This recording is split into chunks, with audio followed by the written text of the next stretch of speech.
स्वप्न, आपदा और नरक की कठिनाइयां अभी उपलब्ध नहीं हैं। जू हुआई की निगाहें उन पर घूम पड़ी। सामान्य कठिनाई स्तर पर इन जानवरों की ताकत उसी स्तर के जंगली राक्षसों की तुलना में 30% अधिक होती है। नाइटमेयर की कठिनाई दोगुनी हो जाती है, जो एलीट मॉन्स्टर्स के बराबर होती है। इसके अलावा यहाँ की कालकोठरियाँ शुरुआती लोगों के लिए बनाई गई काल्पनिक कालकोठरियों जैसी नहीं हैं। एक गलत कदम और आपकी मौत कालकोठरी में हो सकती है। बेशक जोखिम और लाभ साथ साथ चलते हैं। उच्च कठिनाई वाले कालकोठरियों से प्राप्त अनुभव अंक और लूट सामान्य कठिनाई वाले कालकोठरियों की तुलना में कहीं अधिक होती है। ये बात है, बिना किसी झिझक के जू हुआई ने सीधे नाइटमेयर कठिनाई स्तर का चयन किया।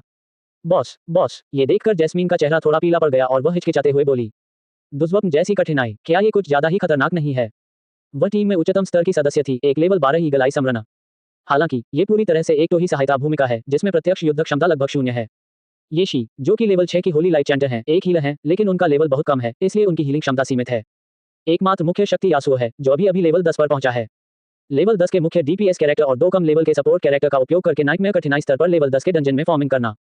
ऐसा लग रहा है जैसे वे मौत को दावत दे रहे हों। अच्छा। जू हुआई ने शांत भाव से बात की और उनके व्यक्तित्व में अटूट आत्मविश्वास झलक रहा था। बस मेरे पीछे पीछे आओ और सावधान रहना। ये शी को स्वाभाविक रूप से कोई आपत्ति नहीं थी। वह अभी भी इस खुशी में डूबी हुई थी कि जू हुआई को लेवल अप करने में मदद करने वाला कोई मिल गया था। मैं खुद को बाहर निकालने में असमर्थ हूँ। डिंग, आपने नाइटमेयर कठिनाई स्तर चुना है। कालकोठरी में प्रवेश की पुष्टि करें। पुष्टि करना। अगले ही पल तीनों आकृतियां टेलीपोर्टेशन पोर्टल में समा गईं। अध्याय 34, उत्पादन की एक आश्चर्यजनक मात्रा। आसपास का नजारा थोड़ा थोड़ा हिल रहा था। शोरगुल मचाती भीड़ गायब हो गई। मेरे सामने अभी भी वही विशाल निर्मल झील थी, बस पानी का रंग बाहर से दिखने की तुलना में अधिक गहरा और काला प्रतीत हो रहा था। हवा में एक हल्की नम मछली जैसी गंध फैली हुई थी। ग्लग ग्लग। अचानक शांत झील की सतह से अजीबोगरीब बुलबुलों की एक श्रृंखला उठने लगी। इसके तुरंत बाद छप छप एक के बाद एक बदसूरत दिखने वाले जानवर बेतहाशा भागते हुए झील के पानी से बाहर निकलने लगे। ये विचित्र जीव छोटे बछड़ों के आकार के थे, चिकने गहरे हरे रंग के शिल्कों से ढके हुए थे और घिनौने फुसियों से भरे हुए थे। उनके सिर कैटफिश के सिर से मिलते जुलते हैं, लेकिन उनके मुंह रेजर की तरह नुकीले दांतों से भरे होते हैं और उनके अंग छोटे और मोटे होते हैं, जो नुकीले पंजों में समाप्त होते हैं। सड़ी हुई झील की मछली LV10 दुष्वप्न। स्वास्थ्य अंक 2200/2200। उसकी उपस्थिति मात्र से ही किसी सामान्य व्यक्ति का सम्मान तेजी से गिर सकता है।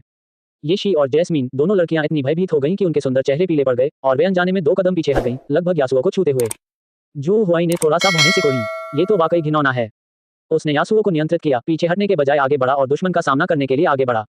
सिजल, थंडर आर्मर तुरंत सक्रिय हो गया। उसके शरीर से बिजली की एक चकाचौंध भरी चमक निकली, जो एक शानदार बिजली के कवच में तब्दील हो गई और यासुओ के पूरे शरीर को ढक लिया। बिजली की हर एक चिंगारी विनाशकारी आभा बिखेरती है। इस समय यासुओ आकाश से उतरते हुए युद्ध के देवता की तरह प्रतीत हो रहा है। गर्जन, सड़ी हुई झील की मछलियां तीखी दहाड़ें मारती हुई अपने छोटे छोटे अंगों को मरोड़ती हुई यासुओ की ओर लड़खड़ाते हुए बढ़ीं। उनके बदसूरत मुंह से लगातार दुर्गंधयुक्त लार टपक रही थी। यासुओ की आंखें बर्फीली ठंडी थीं जब उसने अपनी विंड ब्रेकर लंबी तलवार लहराई। पहला मूव थंडर स्लैश है। सिजल, भयंकर ऊर्जा से भरपूर एक मोटी गरजती हुई तलवार की आभा पलक झपकते ही हवा को चीरती हुई आगे की ओर सड़ रही झील की मछली से जा टकराए। -585। झील में सड़ रही मछली के सिर के ऊपर से एक चमकीला लाल रंग का क्रिटिकल हिट डैमेज नंबर तैरता हुआ दिखाई दिया। लगभग 600 का नुकसान। वाह, ये तो बहुत ज्यादा नुकसान है। ये शी ने अपना मुंह ढक लिया, उसकी खूबसूरत आंखें सदमे से भर गईं।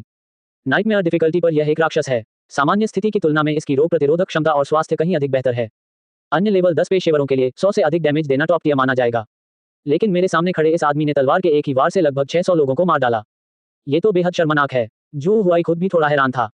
नुकसान उनके अनुमान से कम 50% अधिक था। ऐसा प्रतीत होता है कि बिजली की शक्ति को इन जलीय जीवों पर स्पष्ट रूप से श्रेष्ठता प्राप्त है। इसकी पुष्टि करने के लिए यासुओ की आकृति धुंधली हो गई क्योंकि वह सीधे सड़ी हुई झील की मछलियों के झुंड में घुस गया। उसकी लंबी तलवार चमक उठी और उसके साथ तेज बिजली की लकीरें निकलीं। पफ, -320, -317, -344। झील में सड़ रही एक और मछली ने दर्द भरी चीख निकाली, उसका शरीर बिजली की तरह कड़कड़ा रहा था। तलवार के हमले से उत्पन्न तीव्र क्षति के कारण आसपास के कई जानवर भी प्रभावित हुए। यहाँ तक कि नाइटमेयर डिफिकल्टी लेवल पर भी राक्षस यासुओ के लिए आसान शिकार होते हैं। राक्षसों को नष्ट करने की इसकी क्षमता अविश्वसनीय रूप से उच्च है। हालांकि ये सभी विचित्र जानवर यासुओ के चारों ओर जमा हो गए। हमलों की आवृत्ति भी बहुत अधिक है। ये तूफान की तरह यासुओ के थंडर आर्मर पर टूट पड़ा। -28, -31, -25। यासुओ के सिर के ऊपर क्षति के अंकों की एक श्रृंखला तैरती हुई दिखाई दी, लेकिन इनमें से प्रत्येक 40 अंकों से अधिक नहीं होना चाहिए। थंडर आर्मर में निहित क्षति कम करने का प्रभाव इस समय पूरी तरह से प्रदर्शित हो रहा था। सिजल, झील में सड़ रही उन मछलियों की हताशा का कारण यह था कि थंडर आर्मर पर होने वाला हर हमला बिजली के भयंकर झटके को जन्म देगा। झील में सड़ रही मछलियां बिजली की तरह चटकने लगीं और कुछ समय के लिए लकवाग्रस्त हो गईं। अब जू हुआई ने यासुओ को नियंत्रित किया और इस क्षणिक अवसर का लाभ उठाया। गड़गड़ाहट भरी तलवारबाजी। सिजल, एक घनी गरजती हुई तलवार की आभा तेजी से फैली और पलक झपकते ही 7-8 लकवाग्रस्त सड़ी हुई झील की मछलियों को 2 हिस्सों में काट डाला। हरे रंग का रस फट गया, जिससे एक तीखी मछली जैसी दुर्गंध निकली। सड़ी हुई झील की मछली LV10 दुष्वप्न को मारकर जोड़ 250 अनुभव अंक प्राप्त करें। सड़ी हुई झील की मछली LV10 दुष्वप्न को मारकर जोड़ 250 अनुभव अंक प्राप्त करें। सिस्टम नोटिफिकेशन की आवाजों की एक श्रृंखला जो हुआई के दिमाग में गूंज उठी। पवित्र प्रकाश की गोली। येशी भी निष्क्रिय नहीं थी, वह अपने हाथ में पकड़ी छड़ी को हल्के से थपथपा रही थी। एक के बाद एक कोमल चमक उत्सर्जित करते हुए पवित्र प्रकाश की गोलियां गर्जना करते हुए निकली और यासुओ पर हमला करने की कोशिश कर रहे राक्षसों को सटीक रूप से निशाना बनाया। हालांकि नुकसान ज्यादा नहीं है, केवल कुछ दर्जन अंक ही हैं, लेकिन इसका फायदा इसकी अवधि में निहित है। वह कभी कभी प्रकाश का मंत्र गाती थी। गर्म पवित्र प्रकाश नीचे चमक रहा था और यासुओ का स्वास्थ्य अच्छे स्तर पर बना रहा। ये देखकर जो हुआई ने मन ही मन उसकी प्रशंसा की, जैसा कि एक उच्च श्रेणी के पेशे पवित्र प्रकाश मंत्रोच्चारकर्ता से अपेक्षित है। ये नुकसान पहुंचा सकता है और ठीक भी कर सकता है, ये काफी बहुमुखी है। दूसरी ओर जैस्मीन काफी आलसी लग रही थी। उसने जिस खोजी चील को बुलाया था उसमें आक्रमण करने की कोई क्षमता नहीं थी। वह केवल एक नौसिखिए के छोटे धनुष को बड़ी दयनीय स्थिति में पकड़े हुए उन मोटी चमड़ी वाली सड़ी हुई झील की मछलियों पर निशाना साध सकता था। Whoosh whoosh whoosh, -1, -2, -1। नुकसान की मात्रा चौंकाने वाली हद तक कम है, इसे मामूली खरोंच भी नहीं कहा जा सकता। जो हुआई ने अपना सिर हिलाया और बेबसी से बोला, जैस्मीन, गोली चलाना बंद करो। अपने स्पिरिट ईगल का उपयोग करके आसपास के अन्य क्षेत्रों से सड़ी हुई झील की मछलियों को लुभाने का प्रयास करें। ये सुनकर जैस्मीन की आंखें चमक उठी। हाँ, उसने तुरंत चील का रुख झील की सड़ी हुई मछलियों के एक और छोटे समूह की ओर मोड़ दिया, जो दूर झील के किनारे पर घात लगाए बैठी थी। वह दिव्य चील उन विचित्र प्राणियों के सिर के ऊपर उत्तेजक ढंग से चक्कर लगा रही थी। जल्द ही पहले निष्क्रिय पड़ी सड़ रही झील की मछलियां सफलतापूर्वक उत्तेजित हो गईं और लड़खड़ाते हुए यासुओ की ओर बढ़ने लगी। ये काम करता है, जैस्मीन ने खुशी से कहा। अब आखिरकार उसे अपनी प्रतिभा का उपयोग करने के लिए सही जगह मिल गई है। यासुओ मुख्य टैंक और मुख्य डीपीएस दोनों है, जो सबसे आगे खड़ा होकर भारी क्षति पहुंचाता है। येशी दूर से ही दुश्मनों का इलाज करने और उन्हें खत्म करने के लिए जिम्मेदार थी। जैस्मीन आत्मा चील को नियंत्रित करती थी, जो लगातार कालकोठरी के विभिन्न कोनों से राक्षसों को बाहर निकालती रहती थी। एक पल के लिए ये देखने में अटपटा लगने वाला 3 लोगों का दल वास्तव में लगभग परिपूर्ण टीमवर्क का प्रदर्शन करने में सफल रहा। एक्सपीरियंस पॉइंट्स रॉकेट की तरह तेजी से बढ़े। वाह, येशी ने अचानक आश्चर्य से कहा, मैं लेवल अप हो गई, अब मैं लेवल 7 पर हूँ। उसके सुंदर चेहरे पर अविश्वास के भाव थे। हम कब से इस कालकोठरी में हैं? इसमें शायद आधा घंटा भी नहीं लगेगा। मैंने सचमुच लेवल अप कर लिया। इस अपग्रेड की गति उड़ने से भी तेज है। यासुओ को नियंत्रित करते हुए जो हुआई भी बेतहाशा उच्च स्तरीय माना रिकवरी औषधि को ऐसे गटक रहा था मानो वे मुफ्त में मिल रही हो। सच तो सिर्फ वही जानता है। यासुओ की राक्षसों की भीड़ का सामना करने की क्षमता पूरी तरह से थंडर आर्मर के शक्तिशाली प्रभाव के कारण है, लेकिन ये कौशल बहुत अधिक ऊर्जा भी खर्च करता है। ये लगातार प्रति सेकंड 10 माना पॉइंट्स का उपभोग करता है। यासुओ की मौजूदा माना सीमा के बावजूद वह पूरी माना होने पर 2 मिनट से अधिक समय तक टिक नहीं सकता। सौभाग्य से हम मोशाओ की अंगूठी से बहुत सारी उच्च स्तरीय नीली औषधियां लूटने में कामयाब रहे, जो ब्लडी गिल का वह बदकिस्मत आदमी था। 100 से भी ज्यादा बोतलें। ये थोड़े समय में इतनी अधिक खपत को सहन कर सकता है।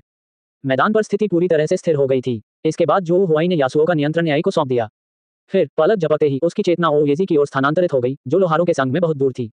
लोहारों का संघ, शीर्ष स्तरीय लोहारखाना। ओयेजी ने धीरे धीरे अपनी आंखें खोली। उसके सामने वर्कबेंच पर विभिन्न रंगों की रोशनी उत्सर्जित करने वाले दर्जनों छल्ले पहले से ही सघन रूप से व्यवस्थित थे। कुल 42। इनमें से प्रत्येक की गुणवत्ता दुर्लभ है। दुर्भाग्यवश अभी तक कोई महाकाव्य स्तर की वस्तु प्रकट नहीं हुई है।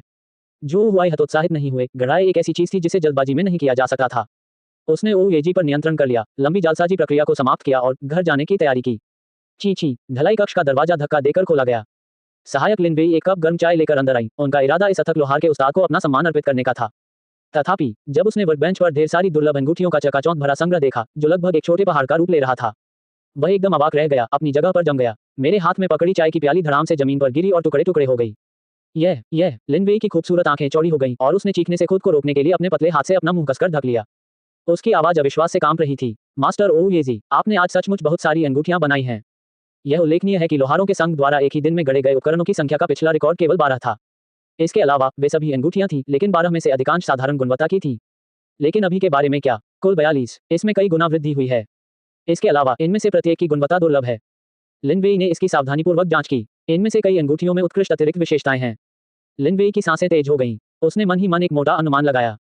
ये दुर्लभ गुणवत्ता वाली अंगूठियां, यहां तक कि सबसे आम एक सितारा वाली भी, आसानी से 10,000 जिया सिक्कों में बिक सकती हैं। अच्छे गुणों वाले और उच्च स्तरीय आइटम 20,000 से 30,000 युआन प्रति आइटम की कीमत पर भी कम मात्रा में उपलब्ध हैं। अंगूठियों का ये ढेर, ये संभवतः कम से कम 600,000 जिया सिक्कों में बिक सकता है। सामग्री की लागत हटा दें, शुद्ध लाभ कम से कम 500,000 होगा। कई लोहार शायद एक साल में 5 लाख रुपए भी नहीं कमा पाते। जैसा कि बाद में पता चला, इस ओएजी को केवल एक रात की ही जरूरत थी। अध्याय 35। उथल पुथल से घिरा एक शहर। हमने मास्टर ओएजी को उनके अपार्टमेंट में वापस पहुंचा दिया। लिनवेई ने एक पल भी देरी करने की हिम्मत नहीं की और दौड़कर अपने सुपरवाइजर शेन कियू के कार्यालय की ओर चल पड़ी। मैनेजर शेन कियू आराम से चाय की चुस्की ले रही थी, तभी वह अपने आवेगपूर्ण कार्यों से चौंक गई। तुम्हें क्या हुआ है? तुम इतने घबराए हुए क्यों हो? लिनवेई हौंट रही थी, उसका सुंदर चेहरा उत्तेजना से लाल हो गया था। मास्टर ओएजी, उन्होंने एक ही रात में 42 दुर्लभ गुणवत्ता वाली अंगूठियां बनाई। फुफ, शेन कियू ने गर्म चाय का एक घूंट थूक दिया, जिससे वह लगभग जल ही गया था। कितना? वह अचानक खड़ा हो गया, उसकी आवाज कांप रही थी। 42। ये सभी दुर्लभ हैं। लिन वेई ने दृढ़ता से सिर हिलाया, उसका लहजा आत्मविश्वास से भरा था। शेन कियू की आंखें चौड़ी हो गईं और वह हौंफने लगा। फुफकार, एक राक्षस, कैसा राक्षस है?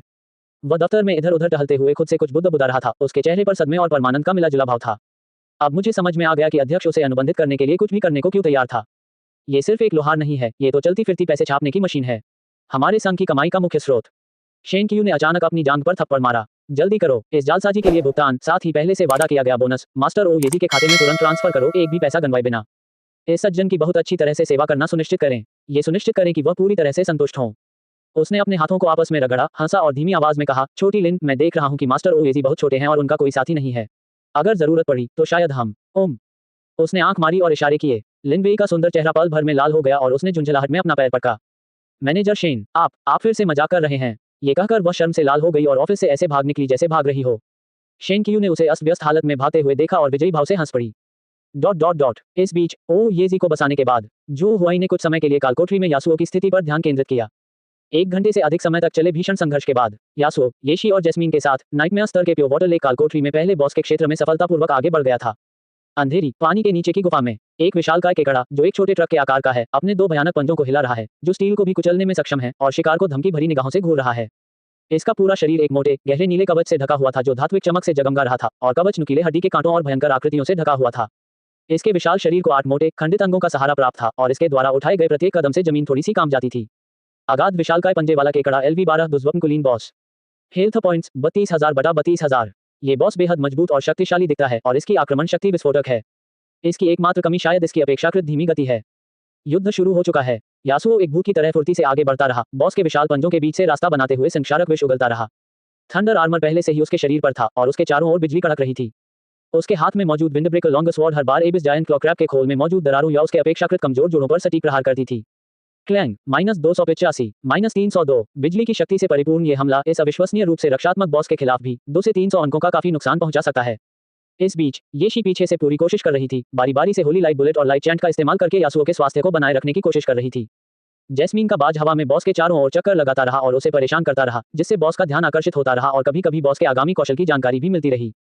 उन्होंने एक साथ काफी अच्छा काम किया। समूह और बॉस के बीच लड़ाई धीरे धीरे स्थिर होते देख जू हुआई ने आखिरकार पूरी तरह से राहत महसूस की। उसकी चेतना धीरे धीरे यासुओ से अलग होकर उसके भौतिक शरीर में वापस लौट गई। इसका कोई और रास्ता नहीं था। आज का दिन शहर से बाहर निकलने और भयंकर लड़ाई से भरा हुआ था और मैं कल रात मुश्किल से एक पल भी सो पाया। इस क्षण अवर्णनीय थकावट की अनुभूति एक लहर की तरह मुझ पर छा गई। जो हुआई अब और खुद को संभाल नहीं सका और बिस्तर पर गिर पड़ा, चादरें उड़नी और लगभग तुरंत ही गहरी नींद में सो गया। इसी बीच जो परिवार के आलीशान घर में लू क्यूई को स्ट्रेचर पर वापस लाया गया। कई घंटों की असहनीय यातना और आतंक के बाद वह लगभग पूरी तरह से थक चुका था। हालांकि घर लौटते ही परिवार के सम्मानित वैद्य से उन्हें आपातकालीन उपचार मिला, लेकिन उनके क्षतिग्रस्त महत्वपूर्ण अंग को कभी भी बहाल नहीं किया जा सका। इस समय उसका चेहरा पीला पड़ गया था, उसकी आंखें बेजान थीं और वह पूरी तरह से सुस्त था, मानो वह पूरी तरह से थक गया हो, बिस्तर पर बेजान पड़ा हुआ था। लियू युरू अपने बेटे की दयनीय हालत देखकर उसके बिस्तर के पास ही बैठी रही। उसका दिल दुख से भर आया और उसकी आंखों में आंसू भर आए। मेरे बेटे, आखिर ये सब क्या हो रहा है? क्या तुम येशी को शहर से बाहर ले जाकर उसका कौशल बढ़ाने के लिए नहीं ले गए थे? ये सब कैसे हो गया? लियू युरू की आवाज कांप रही थी, उसमें बेचैनी और गुस्सा भरा हुआ था। ये सुनकर लू क्यूई की खाली आंखों में असीम आक्रोश और भय उमड़ आया, उसके चेहरे से आंसू बहने लगे और उसकी आवाज कर्कश और विकृत हो गई। ये यासुओ है, माँ, ये सब उस कमीने यासुओ की गलती है। उसने न केवल मेरे साथ आए सभी अंगरक्षकों को मार डाला, बल्कि उसने मुझे एक पेड़ से बांध दिया और हर संभव तरीके से मुझे यातना दी। अंत में उसने येशी का अपहरण भी कर लिया। क्या? ये सुनकर लियू युरू की भौहें गुस्से से तन गईं और उसके भीतर से जबरदस्त उग्रता का विस्फोट हो उठा। यासुओ, क्या गजब का यासुओ है! मेरे बेटे को इस तरह धमकाने की उनकी हिम्मत कैसे हुई? मुझे परवाह नहीं कि वह कौन है, मैं उसे ढूंढूंगा और उसके टुकड़े टुकड़े कर दूंगा। मैं उसकी खाल जिंदा ही उतार दूंगा। तभी बेडरूम का दरवाजा धक्का देकर खोला गया। जो फैंग बाहर से दौड़कर वापस आ गया। युरू, मैंने सुना कि किया का एक्सीडेंट हो गया था। अब वो कैसा है? उसे देखते ही लियू युरू का दबा हुआ गुस्सा फूट पड़ा और उसने अचानक अपना सिर घुमा लिया। उसकी आंखें चाकू की तरह ठंडी थीं। जो फैंग, क्या तुम्हें सच में वापस आना आता है? कि एर इतने लंबे समय से मुसीबत में है और तुम अभी अभी आए हो। क्या तुम्हें जरा भी तो क्या परवाह नहीं है, भले ही वह तुम्हारा जैविक पुत्र न हो? ये सुनकर जो फैंग के चेहरे पर थोड़ी बेबसी झलक रही थी और वह जल्दी से आगे बढ़कर समझाने लगा। युरू, तुम क्या कह रही हो? मैं गिल्ड में एक अत्यावश्यक मामले से निपट रहा था और जैसे ही मुझे खबर मिली, मैं बिना रुके तुरंत वापस आ गया। जो परिवार का संघ, रेडियंट एलायंस, ये तियानहाई शहर के शीर्ष 3 गिल्डों में से एक है, जिसके अधीन हजारों पेशेवर कार्यरत हैं। यह एक शक्तिशाली संगठन है और जो परिवार के सबसे महत्वपूर्ण आर्थिक स्तंभों में से एक है। वर्तमान में इसका पूरा प्रबंधन जो फैंग द्वारा किया जाता है। लियू युरू ने उसकी बात को अनसुना कर दिया, कमर पर हाथ रखे हुए, मानो वह एक क्रोधित शेरनी हो। मुझे परवाह नहीं कि तुम पहले किस काम में व्यस्त थे। अब केआर को यासुओ नाम के एक आदमी ने परेशान किया है और येशी का अपहरण भी उसी ने किया है। मैं तुम्हें सिर्फ एक दिन का समय दे रहा हूँ। तुरंत, अभी इसी वक्त, यासुओ नाम के उस आदमी के बारे में सब कुछ पता लगाओ। उसे मेरे पास वापस लाओ। मुझे खुद क्यूइल का बदला लेना होगा। ठीक है, ठीक है। घबराओ मत, मैं अभी करता हूँ। जू फैंग ने बार-बार सिर हिलाया, जरा भी लापरवाही करने की हिम्मत नहीं की। लियू योरू को शांत करने के बाद वह तुरंत मुड़ा और चला गया और यासुओ नामक व्यक्ति के ठिकाने का पता लगाने के लिए शहर में रेडिएंट अलायंस के सभी मुखबिरों और खुफिया कर्मियों से संपर्क करना शुरू कर दिया। दूसरी ओर, जब ये परिवार के मुखिया ये जेंटियन को पता चला कि उनकी प्यारी बेटी, जिसे वह अपनी हथेली में मोती की तरह संजोकर रखते थे, का दिन दहाड़े अपहरण कर लिया गया है और उसका भाग्य अभी भी अज्ञात है, तो वह क्रोधित हो गए। ये परिवार की पूरी हवेली निम्न दबाव वाले वातावरण से घिरी हुई थी। उसने अपने परिवार के कई सबसे खास आदमियों को शहर से तुरंत निकलने और जिंगशुई झील की दिशा में गहन तलाशी अभियान चलाने के लिए भेजा। दूसरी ओर, उसने सीधे जो फैंग को फोन किया, उसकी आवाज धमकी भरी थी। जो फैंग, मेरी बेटी तुम्हारे बेटे लू क्यूई के साथ शहर छोड़कर चली गई है। वह गायब हो गई है। मुझे परवाह नहीं कि इसका आपके जो परिवार से कोई संबंध है या नहीं, मैं उसे जिंदा या मुर्दा देखना चाहता हूँ। अगर शी एयर को कुछ हुआ तो आपके जो परिवार को मुझे स्पष्टीकरण देना होगा। जो फैंग अभिभूत था और उसे भयानक सिर दर्द हो रहा था। पल भर में पूरा शहर अशांत हो गया। अध्याय 36, पुराना शहर। इस समय इस घटना में शामिल पक्षों में से एक, ये शी इससे पूरी तरह अनजान है। वह अभी भी क्लियरवाटर लेक कालकोठरी में यासुओ के साथ खुशी-खुशी लेवल बढ़ा रही थी। जब यासुओ की प्रचंड गर्जनापूर्ण तलवार ऊर्जा से अंतिम दुर्गंधयुक्त विशालकाय झील के कीड़े को अनुभव अंकों में परिवर्तित कर दिया गया। वूश, येशी के शरीर पर एक बार फिर से अपग्रेड की सफेद रोशनी चमक उठी। वह सफलतापूर्वक लेवल 10 पर पहुंच गई। उसने अपने भीतर पवित्र प्रकाश का प्रवाह महसूस किया, एक ऐसी शक्ति जो पहले से कहीं अधिक शक्तिशाली थी। येशी का सुंदर चेहरा अनियंत्रित खुशी से भर गया था। ये तो बहुत तेज है। इस अपग्रेड की गति अविश्वसनीय रूप से तेज है। मुझे शुरू में लगा था कि 10वें स्तर तक पहुंचने के लिए मुझे कम से कम 2 या 3 दिन बिना सोए कड़ी मेहनत करनी पड़ेगी। और इसका परिणाम क्या रहा? ये सब कुछ आधे दिन से थोड़े अधिक समय में आसानी से हो गया। अगर मुझे नाइटमेयर डिफिकल्टी वाले प्योर वाटर लेक डंजन को दोबारा खेलना पड़े, शायद मैं आज एक ही बार में लेवल 12 तक पहुंच जाऊं। ये सोचकर येशी की खूबसूरत आंखें चमक उठी। अपने बगल में बैठे यासुओ की ओर मुड़ते हुए उसने संकोचपूर्वक पूछा, हे यासुओ, क्या हमें फिर से कोशिश करनी चाहिए? इस समय तक जो हुआई सो चुका था और यासुओ पूरी तरह से एआई के नियंत्रण में था। येशी का सवाल सुनकर एआई ने मानवीय विनम्रता का अनुकरण करते हुए हल्का सा सिर हिलाया। यासुओ ने कहा, अगर आप दोबारा जाना चाहें मिस, तो वह भी ठीक है। येशी के सिर के ऊपर धीरे धीरे एक बड़ा प्रश्न चिन्ह उभर आया। इस आदमी को क्या हो गया है? आपकी आवाज का लहजा पहले से अलग क्यों लग रहा है? क्या आप हमेशा से ही ठंडे, उदासीन और कम बोलने वाले नहीं थे? क्या वह अब भी खुद को मिस कहती है? हालांकि येशी ने इस पर ज्यादा ध्यान नहीं दिया, यह मानकर कि दूसरा व्यक्ति बस अच्छे मूड में था। इसलिए वे तीनों मुड़कर इंस्टेंस पोर्टल से बाहर निकल गए। पुनः प्रवेश करने से पहले इंस्टेंस कूलडाउन के रीसेट होने की प्रतीक्षा करने के लिए तैयार रहें। हालांकि जैसे ही वे इंस्टेंस पोर्टल से बाहर निकले और बाहर स्थित हलचल भरे झील किनारे वाले शिविर में वापस लौटे, मिस ये तो मिस ये हैं। सच में आप ही हैं। दूर से आश्चर्य और खुशी से भरी एक चीख सुनाई दी। आवाज सुनकर येशी ने उधर देखा, उसके खूबसूरत चेहरे पर हैरानी के भाव दिखाई दिए। ये परिवार की मानक गार्ड वर्दी पहने कई हटे-कटे आदमी तेजी से उनकी ओर दौड़ते हुए दिखाई दिए। उसने नेता को पहचान लिया, वह एक दस्ता नेता था जो उसके पिता के लिए काम करता था। वह कुछ हैरान थी। अंकल झांग, आप यहाँ क्यों आए हैं? अंकल झांग के नाम से मशहूर उस हटे-कटे आदमी ने येशी को ऊपर से नीचे तक 3 बार देखा। उसे सुरक्षित देखकर उसने राहत की सांस ली। मेरी प्यारी युवती, जब स्वामी जी को पता चला कि तुम्हारा अपहरण हो गया है तो वे बहुत परेशान हो गए। उन्होंने हमें तुरंत तुम्हें ढूंढने के लिए भेजा। क्या आप ठीक हैं? क्या आपको कहीं चोट लगी है? अपहरण? येशी ने अपनी खूबसूरत बड़ी आंखों को झपकाया, कुछ हद तक अचंभित होते हुए। उसने अनजाने में ही अपने स्पेशियल रिंग में हाथ डाला और अपना फोन निकाल लिया। जब तक आप इसे देख नहीं लेंगे तब तक आपको यकीन नहीं होगा। फोन की स्क्रीन पर स्पष्ट रूप से 30 से अधिक मिस्ड कॉल दिखाई दे रही थी। बिना किसी अपवाद के उन सभी को उनके पिता, ये जेंटियन द्वारा बुलाया जाता था। मैं कालकोठरी में राक्षसों को मारने में इतना मग्न था कि मुझे कुछ भी पता नहीं चला। येशी ने अपनी छोटी सी जीप बाहर निकाली और झट से अपने पिता के नंबर पर वापस डायल किया। कॉल का जवाब लगभग तुरंत ही मिल गया। शीर, तुम अब कहाँ हो? क्या तुम ठीक हो? क्या उस कमीने ने तुम्हें कुछ नुकसान पहुंचाया? फोन के दूसरी तरफ ये परिवार के मुखिया जेंटियन ने तेज और चिंतित आवाज में बात की, जिससे येशी के कान बजने लगे। हेलो पापा, चिंता मत करो, मैं ठीक हूँ, येशी ने जल्दी से समझाया। अचानक मेरा अपहरण कैसे हो सकता है? मेरा दोस्त तो बस मुझे लेवल अप करने में मदद कर रहा था। थोड़ी सी गलतफहमी हो गई थी। ये सुनकर भी ये जेंटियन के लहजे में संदेह और गहरी चिंता का भाव झलक रहा था। दोस्त? कौन से दोस्त? लड़के या लड़कियां? क्या वे भरोसेमंद हैं? तुम तो भोली हो, इतनी आसानी से बेवकूफ बन जाती हो। ओह पिताजी, चिंता मत करो, वह सचमुच एक दोस्त है। वह बहुत अच्छा इंसान है, येशी ने कुछ मुस्कुराते हुए कहा। मैं लेवल बढ़ाने में इतना मग्न था कि अपना फोन देखना ही भूल गया, इसीलिए आप चिंतित थे। फोन के दूसरी तरफ ये जेंटियन कुछ सेकंड के लिए चुप रहे, उनकी आवाज थोड़ी नर्म हो गई, लेकिन फिर भी उसमें एक निर्विवाद आदेश का भाव था। मुझे किसी भी गलतफहमी की परवाह नहीं है, तुम अभी यहीं वापस आओ। तुरंत। झांग मिंग और उसके आदमियों ने तुम्हें ढूंढ लिया है, उन्हें अभी तुम्हें घर तक छोड़ने के लिए कहो। ओह ठीक है, येशी ने असहाय होकर आह भरी, क्योंकि वह जानती थी कि इस बार उसके पिता सचमुच चिंतित हैं। फोन रखने के बाद उसने यासुओ और मौली की ओर क्षमा प्रार्थी भरी नजरों से देखा। ओम भाई यासुओ, बहन जैस्मीन, मेरे पिताजी ने मुझे पहले वापस जाने के लिए कहा है, इसलिए मुझे खेद है कि मैं आज आपके साथ लेवल अप नहीं कर पाऊंगी। यासुओ हमेशा की तरह विनम्र बना रहा। अपनी यात्रा के लिए सावधान रहें मिस।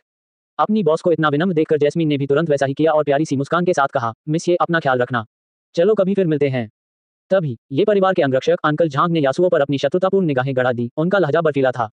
लड़के, तुमने ही हमारी युवती का अपहरण किया है, तुम्हारी हिम्मत कैसे हुई? जैसे ही उसने बोलना शुरू किया, अचानक उसके शरीर से एक पेशेवर की आभा फूट पड़ी, जिससे पता चला कि वह 20वें या उससे ऊपर के स्तर का एक ढाल योद्धा है, जो किसी भी चाल चलने के लिए तैयार प्रतीत होता है। येशी ये देखकर चौंक गई और उसे रोकने के लिए तुरंत आगे बढ़ी। अंकल झांग, ये वो नहीं है, ये गलतफहमी है, ये मेरे दोस्त हैं, ये मुझे यहाँ लेवल बढ़ाने के लिए लाए हैं। अंकल झांग ने भौहें चढ़ाकर यासुओ को संदेह भरी नजरों से देखा, लेकिन अपनी युवती की सुरक्षात्मक भावना को देखते हुए उन्होंने कोई हंगामा करने की हिम्मत नहीं की।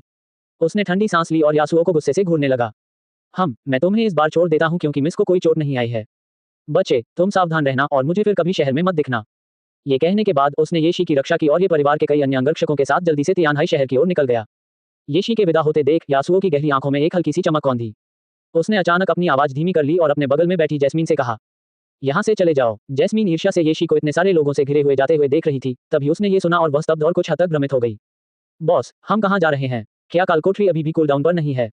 यासुओ का लहजा संक्षिप्त और गंभीर था। दुश्मन आ चुका है और उनका इरादा हमें निशाना बनाने का है। जब वे बात कर रहे थे तभी कुछ लोग चुपचाप दूर से यासुओ के स्थान की ओर बढ़ रहे थे। वे सभी रेडिएंट अलायंस के सदस्य हैं। मैंने यासुओ के रूप रंग के बारे में लूची का वर्णन पहले ही सुन लिया है। तो यासुओ के आते ही उन पर उनकी नजर पड़नी शुरू हो गई थी। बिना किसी झिझक के यासुओ ने अपने बगल में खड़ी नन्ही जैस्मीन को अपनी बाहों में उठा लिया और उसे अपनी पीठ पर स्थिर रूप से ले गया। उसके पैरों के नीचे बिजली की एक चमक दिखाई दी और वह बिजली की तरह ही अपने बगल के घने जंगल की ओर दौड़ पड़ा। उन्हें भागने मत दो, उन्हें रोको। पीछा करने वालों में से एक कंट्रोल टाइप पेशेवर ने दहाड़ मारी और अपने हाथों को जमीन पर पटक दिया। जंगली रूप से उगने वाली लताएं। पलक झपकते ही यासुओ के सामने अनगिनत मोटी गहरे हरे रंग की लताएं जमीन से फूट पड़ी, जहरीले सांपों की तरह रेंगती हुई उसके चारों ओर बेतहाशा लिपट गईं। यासुओ की आंखें सिकुड़ गईं और पीछे हटने के बजाय वह आगे बढ़ गया। वह हवा में ऊंची छलांग लगाकर अपनी बाहों में उलझी लताओं से बचता चला गया। एक ही समय पर स्पाइक्ड ग्राउंड अटैक। अचानक उसके पैरों के नीचे जमीन से नुकीले पीले भूरे रंग के कांटे निकले, जो एक भयानक रोशनी से चमक रहे थे। समय बिल्कुल सही था, तथापि यासुओ ने हवा में रहते हुए वास्तव में अपने शरीर को मोड़ा। उसने अपने दाहिने पैर को एक कील की नोक पर पूरी सटीकता से रखा और एक जोरदार लात के साथ उसे पटका। बिजली की चमक तेजी से दूर चली जाती है। सिजल, उसकी आकृति बिजली की एक घुमावदार लकीर में बदल गई, जो लताओं के जाल और नुकीले कांटों की बौछार से बाल बाल बचती हुई पलक झपकते ही 10 मीटर से अधिक आगे बढ़ी और फिर अंधेरे घने जंगल में सिर के बल जा गिरी। तुम्हारे पास तो वाकई हुनर है, लेकिन आज आप बच नहीं सकते। रेडिएंट अलायंस के प्रमुख दस्ते के नेता की आंखों में आश्चर्य की एक झलक दिखाई दी, जो बाद में निर्मम हो गई। चलो उसका पीछा करते हैं और उसे रोकते हैं। बाकी सभी लोग आसपास के गिल्ड सदस्यों को तुरंत सूचित करें। लक्ष्य की पहचान हो चुकी है, उन्हें चारों ओर से घेरने का आदेश दें। आज हम उसे किसी भी कीमत पर क्लियर वाटर लेक क्षेत्र से भागने नहीं दे सकते। एक आदेश पर रेडिएंट अलायंस के 5 या 6 कुलीन सदस्य, जो सभी 20वें स्तर से ऊपर थे, ने अपनी शक्ति का प्रयोग किया और चीतों की तरह घने जंगल में दौड़ पड़े। घने जंगल में यासुओ जैस्मीन को अपने साथ लिए हुए था, फिर भी उसकी गति बिल्कुल भी कम नहीं हुई। वह जटिल भूभाग में पैंतरेबाजी और रास्ता बनाते हुए आगे बढ़ रहा था। जैस्मीन, जल्दी से पीछा करने वालों का पता लगाओ। इतनी ज्यादा धक्का मुक्की झेलने के बाद आखिरकार जैस्मीन अपने होश में आ गई। उसने तुरंत कई खोजी चीलों को बुलाया, जो फिर सभी दिशाओं में फैल गईं। अपनी आंखें बंद करें और बाज के साथ इस दृश्य को साझा करें।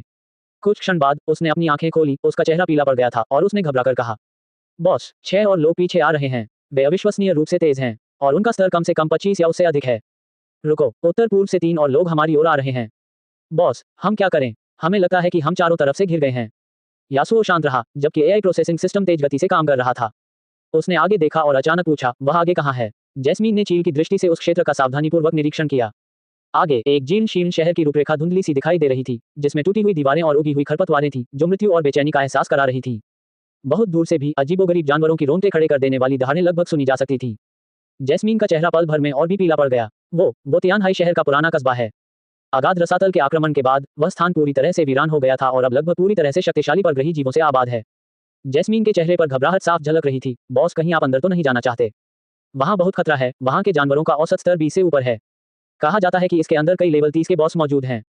ये सुनकर यासुओ पर कोई असर नहीं पड़ा। जीवित रहने के लिए खुद को एक हताश परिस्थिति में डालने का यही अर्थ है।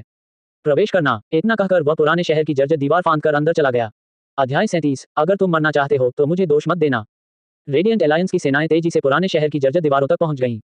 लोगों का वह समूह अचानक रुक गया। कैप्टन, अब हम क्या करें? लगता है वो बच्चा अंदर भाग गया है। क्या हमें भी उनके पीछे जाना चाहिए? टीम के एक युवा सदस्य की आवाज कांप रही थी और हथियार को कसकर पकड़े हुए उसकी हथेलियों से ठंडा पसीना टपक रहा था। उसने सुना था कि पुराने शहर में अजीबोगरीब जानवर भरे पड़े हैं, जो सभी उच्च कोटि के हैं। अगर वे इतनी कम सेना के साथ अंदर गए तो सावधानी न बरतने पर उनका सफाया हो सकता है। दस्ते का नेता, जो चेहरे पर एक भयंकर निशान वाला एक हट्टा कट्टा आदमी था, ने गहरी भौहें चढ़ाई और अपशब्द बुदबुदाया। वाह, इस बच्चे को जगह चुनना बखूबी आता है। वह पुराने शहर के खतरों से कैसे अनभिज्ञ हो सकता था? लेकिन उच्च अधिकारियों ने मौत का आदेश दिया। उन्हें यासो नाम के उस आदमी को जिंदा या मुर्दा वापस लाना ही था। डरने की क्या बात है? टीम के एक अन्य सदस्य ने हिम्मत जुटाकर खुद को प्रोत्साहित किया। अंदर मौजूद राक्षस लगभग 20वें स्तर के ही हैं। अगर हम सावधान रहें और बॉस को उकसाएं नहीं तो हम निश्चित रूप से बिना किसी नुकसान के बच निकलेंगे। घावों से ग्रसित कप्तान की आंखें भयावह थी, उनमें निर्ममता की झलक दिखाई दे रही थी। चाहे कुछ भी हो जाए, हमें अंदर जाकर देखना ही होगा। वो बच्चा तो सिर्फ लेवल 10 का है। पुराने शहर में जाना तो मानो आत्महत्या है। जब तक हम उसे ढूंढेंगे तब तक शायद वो एक ठंडी लाश बन चुका होगा। उसने गहरी सांस ली, फिर अचानक अपना हाथ हिलाया। उसकी आवाज में एक अटूट दृढ़ संकल्प झलक रहा था। खुद को संभालो, अंदर जाओ। मुझे विश्वास नहीं होता कि वह यूं ही पंख उगाकर उड़ जाएगा। हाँ, अपनी घबराहट के बावजूद रेडिएंट एलायंस के 7 या 8 कुलीन सदस्यों के पास कप्तान के आदेशों का पालन करते हुए दांत पीसकर जर्जर दीवार पर चढ़कर अंदर जाने के अलावा कोई विकल्प नहीं था। पुराने कस्बे में टूटी हुई दीवारें और खंडहर खरपतवारों से ढके हुए हैं।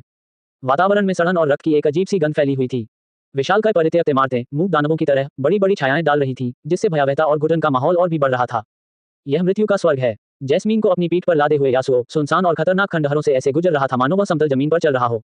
उसके कदम हल्के और तेज थे, वह हमेशा सटीकता से सबसे सुरक्षित जगह ढूंढ लेता था, ढीले पत्थरों और छिपे हुए जालों से बचता था। ये बुद्धिमान न्याय उच्च गति से काम करता है, आसपास के वातावरण को डिजिटाइज करता है और संभावित खतरों से बचने के लिए लगातार सर्वोत्तम मार्ग का विश्लेषण करता है। जैस्मीन यासो की चौड़ी पीठ से कसकर लिपट गई, तनाव से उसका चेहरा पीला पड़ गया था और उसकी बड़ी बड़ी आंखें सतर्कता से अपने आसपास के वातावरण का जायजा ले रही थी। उसके नियंत्रण में मौजूद कई खोजी चीलें वफादार प्रहरी की तरह लगातार आगे और अगल बगल चक्कर लगाती रहती थीं और यासुओ को वास्तविक समय में उनके द्वारा पता लगाई गई जानकारी वापस भेजती रहती थी। बॉस, सामने बाईं ओर 30 मीटर दूर उस कोने पर 3 लाश खाने वाले कुत्ते हैं। उनका स्तर शायद 22 के आसपास होगा। जैस्मीन की आवाज बहुत धीमी और घबराहट भरी थी। ये सुनकर यासुओ एक पल भी नहीं रुका। टूटी हुई दीवार पर पैर की उंगलियों के हल्के स्पर्श के साथ शरीर एक भारहीन पंख की तरह ऊपर उठ गया, चुपचाप दूसरी तरफ के जर्जर बिलबोर्ड के ऊपर से गुजर गया। नीचे शवभक्षी कुत्ते की विशिष्ट धीमी गुर्राहट और जमीन में उसके पंजों के खरोंचने की आवाज स्पष्ट रूप से सुनी जा सकती थी। हालांकि उन्हें इस बात का एहसास ही नहीं हुआ कि लक्ष्य चुपचाप उनके सिर के ऊपर से गुजर रहा था। उफ, जैस्मीन ने राहत की एक लंबी सांस ली और अपने छोटे हाथ से अपनी धड़कती हुई छाती को धीरे से थपथपाया। बॉस, आप कमाल हैं। आपने बड़ी चतुराई से उसे चकमा दे दिया। यासुओ चुप रहा और खंडहरों के परिसर में घूमता रहा। अचानक जैस्मीन की आवाज में फिर से घबराहट आ गई। इस बार उसमें एक स्पष्ट कंपन भी थी। बॉस, बिल्कुल आगे, जमीन के नीचे से कुछ आ रहा है। ये बहुत तेजी से चल रहा है। इसका आकार, ये बहुत बड़ा है। इससे पहले कि वह अपनी बात पूरी कर पाती, बूम, कुछ ही दूरी पर स्थित सड़क अचानक ढह गई, जिससे मलबा और धूल आसमान में उड़ने लगी। बाल्टी जितना मोटा और गहरे हरे रंग के सख्त शल्कों से ढका एक विशालकाय अजगर अचानक जमीन से बाहर निकल आया। इसके विशाल त्रिकोणीय सिर पर धुंधली पीली ऊर्ध्वाधर पुतलियों की एक जोड़ी ठंडी रक्तपिपासु रोशनी से चमक रही थी और इसकी लाल जीभ फड़फड़ा रही थी, जिससे एक भयानक फुफकारने की आवाज निकल रही थी। Crypt stalker LV-26 elite, health points 28,000/28,000। एक लेवल 26 का कुलीन जानवर। क्रिप्टफियन ने अचानक अपना विशाल मुंह खोल दिया, जो एक हाथी को भी निगल सकता था, और एक दुर्गंधयुक्त हवा का झोंका उसकी ओर तेजी से बढ़ा, जिसने बिजली की गति से यासुओ को टक्कर मारी। जैस्मीन इतनी डर गई कि उसका चेहरा तुरंत पीला पड़ गया। उसने सहज रूप से अपनी आंखें बंद कर लीं और चीख पड़ी। हालांकि अपेक्षित हिंसक प्रभाव नहीं हुआ। उसे केवल इतना महसूस हुआ कि यासुओ का शरीर अचानक नीचे की ओर डूब गया और फिर अविश्वसनीय तरीके से एक तरफ खिसक गया। विशालकाय अजगर का खुला मुंह यासुओ के कंधे को लगभग छूते हुए हवा में जोर से काट बैठा। स्नैप! पास ही स्थित एक जर्जर दीवार को उसने काटकर टुकड़े टुकड़े कर दिया, जिससे ईंटें और पत्थर चारों ओर बिखर गए। यासुओ ने पीछे मुड़कर देखा तक नहीं। उसके पैरों के नीचे बिजली की एक चमक दिखाई दी और लाइटनिंग रश पूरी ताकत से सक्रिय हो गया। वह जैस्मीन को गोद में लिए हुए था। उसकी आकृति पलक झपकते ही दर्जनों मीटर की दूरी तय कर गई और कुछ ही तेज गतियों में दूसरी गली के अंधेरे में गायब हो गई। कब्र में घात लगाकर बैठा प्राणी अपने लक्ष्य से चूक गया और गुस्से में अपनी विशाल पूंछ से वार किया, जिससे आसपास के खंडहर एक कान फाड़ देने वाली दहाड़ और उड़ती धूल के साथ तहस नहस हो गए, लेकिन वह पहले ही अपना लक्ष्य खो चुका था। काफी देर बाद जैस्मीन ने अपनी आंखें खोली। वह अभी भी सदमे में थी और उसने खुद को सुरक्षित पाया। उसने यासुओ की स्थिर पहाड़ जैसी पीठ को देखा। उसकी आंखें एक आपदा से बचने की राहत और एक अवर्णनीय प्रशंसा से भरी हुई थी। बॉस, आप तो इंसान भी नहीं हैं। उनकी ऐसी फुर्ती और ऐसा विवेक सचमुच अविश्वसनीय है। यासुओ का स्वर शांत था, फिर भी उसमें एक अजीब लय थी। घबराओ मत, बस मेरे करीब रहो। समय बीत गया, पता नहीं कितना। जैसे जैसे रात धीरे धीरे ढलती है, इस उजाड़ खंडहर हो चुके शहर पर और भी गहरा अंधेरा छा जाता है।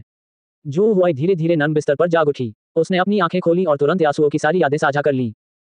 जो परिवार की कार्रवाई वाकई अविश्वसनीय रूप से तेज है। जो हुआई के होठों पर एक ठंडी मुस्कान थी, लेकिन उसकी आंखों में डर का कोई निशान नहीं था। उन्हें उम्मीद थी कि जो परिवार उस निकम्मे लू क्यूई के खिलाफ बदला लेगा, लेकिन उन्होंने उनकी त्वरित कार्रवाई की कल्पना नहीं की थी। कालकोठरी को साफ करने का काम पूरा होने के तुरंत बाद ही उनकी सेनाएं शुद्ध जल झील के चारों ओर तैनात हो चुकी थी। सौभाग्यवश जीए के एआई ने पर्याप्त निर्णायक कार्रवाई की और घेराबंदी से बाहर निकलने और भागने में कामयाब रही, यहां तक कि खतरनाक पुराने शहर में भी प्रवेश कर गई। अब आगे की कार्रवाई करना मेरी जिम्मेदारी है। इस समय यासुओ और जैस्मीन एक जर्जर 2 मंजिला इमारत में छिपे हुए हैं और अस्थायी रूप से आराम कर रहे हैं। उसने अचानक अपनी आंखें खोलीं और अपनी नजर जैस्मीन की ओर घुमाई, जो अभी भी उसके बगल में सदमे में थी। अपने स्पिरिट हॉक का उपयोग करके देखें कि क्या रेडिएंट एलायंस के कोई सदस्य आए हैं। ये सुनकर जैस्मीन थोड़ी हैरान रह गई और मन ही मन बुदबुदाई, अरे, बॉस के बोलने का तरीका फिर से सामान्य कैसे हो गया। हालांकि अभी इस बारे में शिकायत करने का समय नहीं है। उसने जल्दी से सिर हिलाया और टोहीचीलों को बुलाया, उन्हें चुपचाप रात के अंधेरे में घुलमिल जाने दिया और आकाश में उड़ने दिया। कुछ देर बाद जैस्मीन ने अपनी आंखें खोली और गंभीर भाव से बताया, बॉस, सचमुच एक छोटी टीम आई है, कुल 9 लोग हैं। ऐसा लगता है कि वे हमारी तलाश कर रहे हैं। वे अभी हमारे दक्षिण पश्चिम दिशा में लगभग 200 मीटर दूर हैं। ये सुनकर जो हुआई के होठों पर एक चंचल मुस्कान आ गई। अरे, उन्होंने सच में पुराने कस्बे में हमारा पीछा करने की हिम्मत की। चूंकि तुम मरने के लिए इतने उत्सुक हो तो मुझे दोष मत। अध्याय 38 पूर्ण विनाश। वह एक तरफ खड़ी जैस्मीन को लगातार आदेश देता रहा, इस क्षेत्र में मौजूद किसी भी शक्तिशाली विदेशी राक्षस बॉस की सावधानीपूर्वक खोज करने के लिए अपने स्पिरिट ईगल का उपयोग करें। ये सुनकर जैस्मीन का चेहरा और भी पीला पड़ गया और उसकी आवाज कांपने लगी। बॉस, आपको बॉस से क्या चाहिए? क्या हमें जल्दी से कोई अधिक एकांत जगह नहीं ढूंढ लेनी चाहिए जहां हम छिप सकें? जू हुआई ने यासुओ को नियंत्रित करते हुए शांत भाव से बात की। इतने सवाल मत पूछो, बस जैसा मैं कहूं वैसा करो। जैस्मीन ने सिर हिलाया और आज्ञाकारी भाव से अपनी आंखें बंद कर लीं। कुछ देर बाद उसने अपनी आंखें खोलीं और कहा, ऐसा लगता है कि उत्तर पश्चिम दिशा में 500 मीटर दूर भूमिगत पार्किंग स्थल में कोई बॉस मौजूद है। मेरा आध्यात्मिक पक्षी पास आने की हिम्मत नहीं करता, ये संभवतः बॉस है। यासुओ ने सिर हिलाया और निर्देश दिया, यहाँ अच्छे से छिप जाओ। याद रखें, बाहर चाहे कुछ भी हो जाए, बाहर न निकलें और न ही कोई शोर मचाएं। संदेह और भय से भरी होने के बावजूद जैस्मीन ने जोर से सिर हिलाया। मैं समझ गया, बॉस। यासुओ ने और कुछ नहीं कहा और अपने शरीर को एक झटके में झिलमिलाते हुए वह एक भूत की तरह दूसरी मंजिल की खिड़की से हल्के से कूद गया और चुपचाप अंधेरी रात में गायब हो गया। जर्जर हो चुकी वह छोटी सी इमारत एक बार फिर शांत हो गई, केवल जैस्मीन के चिंतित दिल की धड़कन की आवाज ही सुनाई दे रही थी। पुराना शहर दिन की तुलना में रात में और भी ज्यादा भयावह और डरावना लगता है। एक ठंडी हवा गर्जना करते हुए गुजरी, सूखी पत्तियों और धूल को उड़ाती हुई सरसराहट की आवाज पैदा कर रही थी, मानो भूतों की फुसफुसाहट हो। एआई द्वारा पर्यावरण के सटीक विश्लेषण और जैस्मीन के बाज द्वारा खोजी गई सामान्य दिशा की मदद से यासुओ ने भूलभुलैया जैसे खंडहरों को तेजी से पार कर लिया। उसकी आकृति टूटी हुई दीवारों और खंडहरों के बीच झिलमिलाती रही और वह भटकते हुए निम्न स्तर के राक्षसों की लहरों से बचता रहा। लगभग 10 मिनट बाद वह एक भूमिगत पार्किंग स्थल के प्रवेश द्वार पर पहुंचा जो लगभग पूरी तरह से ढह चुका था। अंधेरी गुफा के प्रवेश द्वार से सड़न और सल्फर की एक तेज घिनौनी दुर्गंध आ रही थी। यासुओ रुका और उसने अपने आसपास के वातावरण का बारीकी से जायजा लिया। पार्किंग स्थल के काफी अंदर मंद गड़गड़ाहट जैसी हल्की खर्राटे की आवाजें सुनाई दे रही थीं, जो भारी सांसों के साथ मिश्रित थीं। मिल गया, जो हुआई ने मन ही मन सोचा। वह सावधानी से धीरे धीरे पास आया। पार्किंग स्थल के दूसरे तहखाने के अपेक्षाकृत खुले क्षेत्र में एक विशालकाय राक्षस जमीन पर लेटा हुआ था और गहरी नींद में सो रहा था। यह एक विशालकाय राक्षस था जिसकी ऊंचाई लगभग 3 मीटर और लंबाई 7 मीटर से अधिक थी। इसका आकार पेंगोलिन के आकार से दर्जनों गुना बड़ा दिखता है, लेकिन इसका शरीर शल्कों से नहीं बल्कि मोटी गहरे भूरे रंग की केराटिनस परतों से ढका होता है, जो एक प्राकृतिक भारी कवच की तरह होती हैं और कठोर धात्विक चमक से जगमगाती हैं। उसका सिर भयानक और डरावना था, नुकीले दांतों से भरा एक विशाल मुंह थोड़ा खुला हुआ था जिससे तीखी दुर्गंध आ रही थी। लार में कुछ अज्ञात हरे रंग का चिपचिपा पदार्थ मिला हुआ था जो जमीन पर टपक रहा था, जिससे एक कर्कश और संक्षारक ध्वनि उत्पन्न हो रही थी। इसके अंग मोटे और शक्तिशाली हैं, इसके नुकीले पंजे जमीन में गहराई से धंसे हुए हैं और इसकी विशाल छाती और पेट प्रत्येक सांस के साथ थोड़ा ऊपर नीचे होते हैं। बर्बाद शहर, भ्रष्टाचारी LV 28 कुलीन बॉस। Health points 45,000/45,000। ये लेवल 28 का एक एलीट बॉस है, इसकी सेहत कम नहीं है। जो हुआई ने सोते हुए विशालकाय जानवर का जायजा लिया और उसने पहले ही अपना मन बना लिया था। उसने धीरे से अपने हाथ में विंडब्रेकर लॉन्गर स्वॉर्ड को उठाया, जिसकी नोक बर्बाद शहर के भ्रष्टाचारी की ओर इशारा कर रही थी। अगले ही पल गड़गड़ाहट भरी तलवारबाजी, सिजल, बिजली की तरह तेज तलवार की आभा निकली और उसने बंजर भूमि के भ्रष्टाचारी के मोटे कवच पर पूर्ण सटीकता से प्रहार किया। क्लैंग -388। नुकसान ज्यादा नहीं था, लेकिन इस सोए हुए विशालकाय जीव को जगाने के लिए काफी था। गर्जन, खंडहर शहर का संहारक अचानक अपनी नींद से जाग उठा और एक कान फाड़ देने वाली दहाड़ लगाए। उस गर्जना से ऐसा लगा मानो पूरा भूमिगत पार्किंग स्थल थोड़ा कांप गया हो। उसकी गहरे पीले रंग की भयंकर आंखें पल भर में ही नन्हे यासुओ पर टिक गईं, जो क्रूरता और क्रोध से भरी हुई थीं। यासुओ ने एक सफल प्रहार किया, लेकिन बिना रुके वह मुड़ा और भाग गया। भागने की कोशिश कर रहे हो? बंजर भूमि के भ्रष्टाचारी ने दहाड़ लगाई। उसका विशाल शरीर उसकी विशालता के अनुपात से कहीं अधिक फुर्ती प्रदर्शित कर रहा था। अपने अंगों से अचानक बल का विस्फोट करते हुए उसका भारी शरीर एक टैंक की तरह लुढ़क गया, जिससे जमीन कांप उठी। यासुओ अविश्वसनीय गति से आगे बढ़ा और पार्किंग स्थल के जटिल खंभों के बीच से रास्ता बनाते हुए निकल गया। खंडहरों के संहारक की दहाड़ एक संकेत की तरह पुराने शहर में मौजूद अन्य जानवरों को सचेत कर दिया। Squeak squeak squeak. कई विशालकाय विकृत चूहे अंधेरे कोने से बाहर निकले, उनकी लाल आंखें यासुओ पर टिकी हुई थीं। हे। दूर से लड़खड़ाते हुए कई भ्रष्ट भटकने वाले भी आकर्षित हुए और अकड़कर उनकी ओर चलने लगे। पल भर में खंडहर शहर के भ्रष्टाचारियों के जागृत होने के कारण पूरा क्षेत्र अशांत हो गया।